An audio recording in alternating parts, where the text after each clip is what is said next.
From health to transportation, the Lagos state government has announced plans to develop a safety code for the waterways. The Director General of the Safety Commission, Larry Mojola, says the initiative will help ensure safety of residents who use the waterways as a means of transportation. Lagos State, Nigeria's commercial nerve center. The ever-increasing population and major business transactions makes its roads some of the busiest in the country.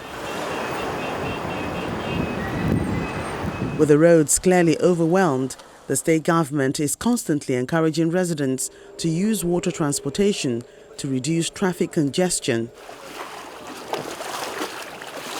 But safety while riding on the waters is also very crucial for the State Waterways Authority.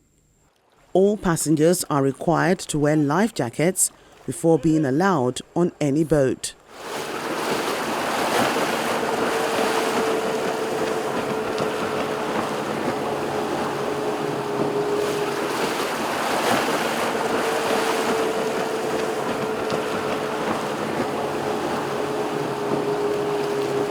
The state government is taking it a step further by engaging those in the sector on the development of a waterways safety code.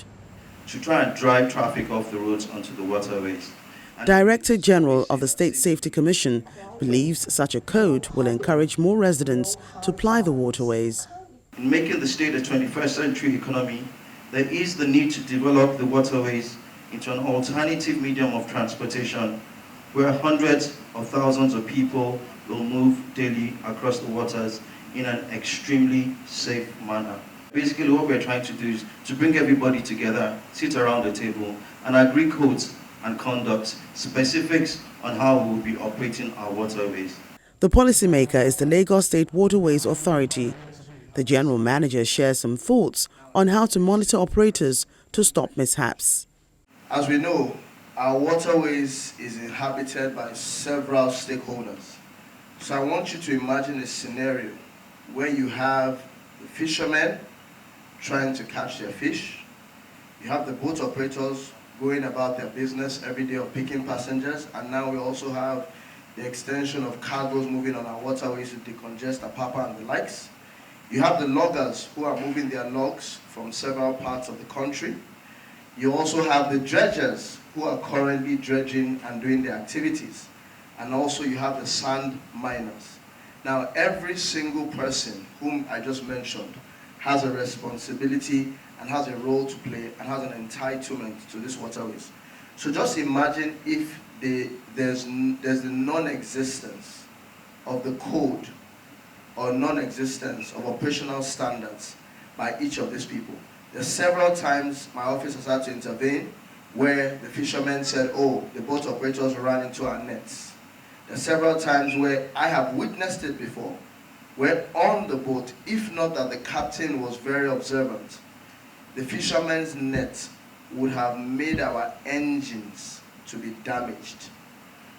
And I remember the fisherman almost begging for his life because he knew what he had done. He had no business even putting his line. So just imagine the waterways with all this kind of chaos. So what we've come here to do today, and that's why all the stakeholders are here, it's important that together we can have this code and develop this code together so that indeed everyone knows what their remit is and everyone knows indeed what is expected of them as we all use these waterways. We want a waterways which in the future we would have said we had the plan which has ensured that indeed there's sustainability. Sustainability is key for what we're trying to do. So for me, it gives me great joy to have this because this will further improve the standards on the waterways with everyone who is currently on board. This may just take care of some major concerns by operators. I'm very happy about it. There's a lot of accident that happens on the waterways because of non-signage to let you know where you should go through or where you shouldn't go through. On the road, you have signs, non-stop, fast lane, speed maintain and all that, but we don't have it on the waterways. So by the time the government do this and all the boat operators is aware, it will reduce a lot of accident that happens on the waterways. So it's a welcome idea, welcome program. The state government emphasizes the benefits of a safety code for waterways transportation.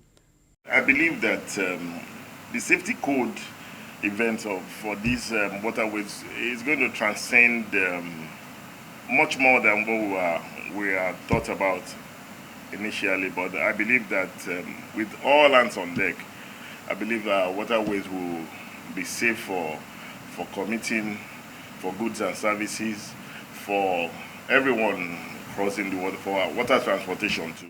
I think it is very important because there are so many resources, human and material, put in place, on the water in the course of dredging activities. So it is very important that a code or precautions be put in place to ensure safety of the human beings working on dredge machines and on the dredge machines themselves.